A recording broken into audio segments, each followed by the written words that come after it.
Hello student. Today we will discuss about the classification of revenue expenditure. In previous video, पिछले video में हमने expenditure का, business expenditure का concept deal किया था. आज हम क्लासिफिकेशन ऑफ रेवेन्यू एक्सपेंडिचर देखेंगे, जो बार बार होने वाले प्रकृति के एक्सपेंडिचर होते हैं और जिसका during the normal course of business activity यानी day to day business activities के दौरान खर्च किए जाते हैं. ऐसे एक्सपेंडिचर को हम लोग क्या कहते हैं? रेवेन्यू एक्सपेंडिचर कहते हैं, या आप कह सकते हो शॉर्टकट में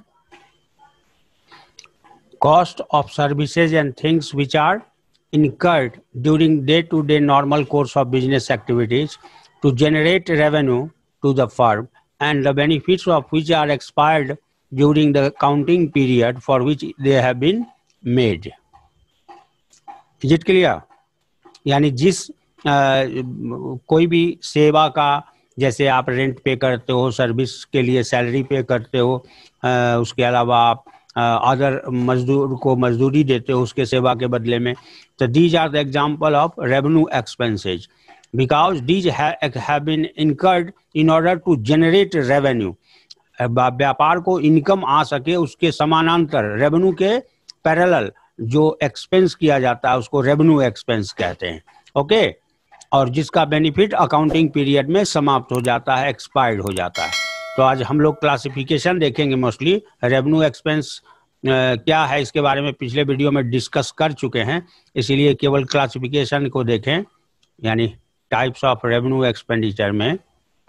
और revenue expenditure can be broadly classified into two categories. अगर आप देखें तो जो बार बार खर्च होता है वह मुख्य रूप से दो प्रकार का होता है. एक जो व्यापार को सुचारू रूप से चलाने के लिए आवश्यक होता है, the expenses which are required to be incurred in order to run the business smoothly without any disturbance. The business should continue without any break, without any interruption. The expenses which are required to be made for this objective, they will be called operating expenses. The first one is operating expenses, यानी संचालन संबंधी व्यय expense, और दूसरा हो जाता है non operating expenses. Non operating expense ये ऐसे एक्सपेंस जिसको करने या ना करने के का असर व्यापार के संचालन पर किसी भी रूप में प्रत्यक्ष या अप्रत्यक्ष रूप से प्रभाव नहीं पड़ता है. Expenses which are made during day to day normal course of business operation but the advantage of such expenditure either directly और indirectly not goes to business activities और business operation activity. That's why these expenses are known as non operating expenses. Now revenue expenses may be broadly classified into two categories. The first one is direct expenses, yani direct operating expenses. Direct operating expenses. और दूसरा indirect operating expenses.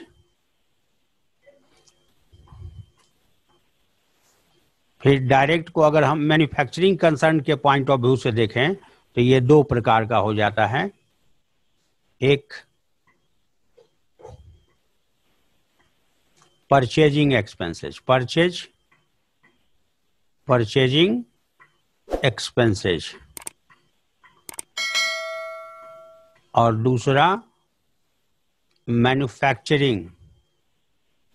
अब आप देखिए direct expenses किसको कहेंगे? Direct operating expense जिसका सीधा संबंध आप बिजनेस के संचालन से होता है. फर्स्ट यानी इन प्राइमरी एक्सपेंसेस जो है उसको हम लोग क्या कहते हैं? Direct expenses. आप एक लेमैन है, लेमैन से भी पूछिएगा कि ये मार्कर कहाँ से आया तो कहेगा दो ही चीज, या तो खरीद के लाके आप बेच रहे हो या फिर बना के प्लास्टिक खरीदते होगे और उसको वर्कशॉप में गर्म करके ढाल देते हैं तो ये कलम हो जाता है. यानी direct expenses are those expenditure which are the benefits of which directly goes to business operation. और इसमें आप मैन्युफैक्चरिंग कंसर्न में रॉ मटेरियल का परचेजिंग होता है, फिर उसका मैन्युफैक्चरिंग होता है वर्कशॉप के अंदर, फिर वो फिनिश्ड गुड्स होता है, तो फिर उसके बाद सेल्स डिपार्टमेंट में जाता है सेलिंग के लिए.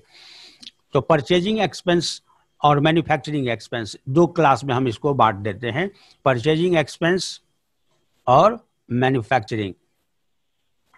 अब इनडायरेक्ट को देखा जाए तो इनडायरेक्ट एक्सपेंसेस मुख्य रूप से 3 प्रकार के होते हैं. पहला ऑफिस एंड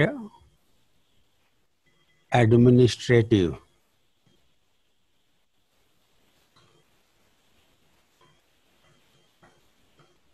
एक्सपेंसेस,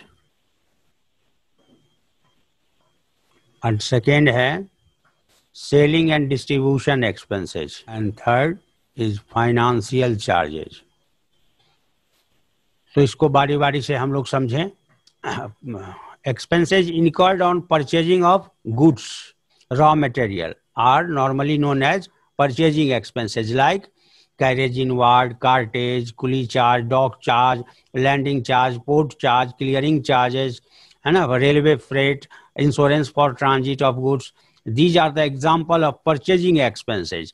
आप माल खरीदते हो तो माल खरीद के लाने में लोडिंग चार्ज लगता है, अनलोडिंग चार्ज लगता है, अगर शिप के माध्यम से आता है तो डॉक चार्ज लगता है, एयर के वे से आता है तो पोर्ट लैंडिंग चार्ज लगता है, रेलवे से आता है तो क्लियरिंग चार्ज लगता है, रेलवे फ्रेट लगता है, रास्ते में आने में कोई लॉस हो सकता है, कैजुअल चीज हो सकता है गुड्स के साथ, तो कैजुअलिटीज से होने वाले लॉस से बचने के लिए हम लोग इंश्योरेंस करा लेते हैं रास्ते के लिए. तो these are the example of purchasing expenses. Now manufacturing expenses is totally related with factory और वर्कशॉप. फैक्ट्री का रेंट है, लाइटिंग है, फैक्ट्री का इंश्योरेंस है, फैक्ट्री का हीटिंग है, फैक्ट्री में coal, coke, water, gas and indirect materials जो यूज में आता है उसको मैन्युफैक्चरिंग एक्सपेंस के रूप में, वर्क मैनेजर का सैलरी है, वर्कर्स का वेजेज है. These are the example of manufacturing expenses. While indirect expenses, office expense and administrative. आप इस बात को ऐसे समझ सकते हो कि किसी भी एक ऑर्गेनाइजेशन को अगर हम सेगमेंट में बांटे तो मिनिमम 3 सेगमेंट तो होना ही है. 3 ये फर्स्ट वाला वर्कशॉप कह सकते हो उसको, ये सेगमेंट मान लीजिए वर्कशॉप है, या फैक्ट्री आप इसको बोल सकते हो, फैक्ट्री या वर्कशॉप. और इसके बाद जो डिपार्टमेंट है एक मार्केटिंग होगा, यानी सेलिंग एंड डिस्ट्रीब्यूशन डिपार्टमेंट इसको बोल सकते हो, और ये ऑफिस या कंट्रोल जहां से होता है उसको ऑफिस डिपार्टमेंट. तो देयर आर 3 सेगमेंट.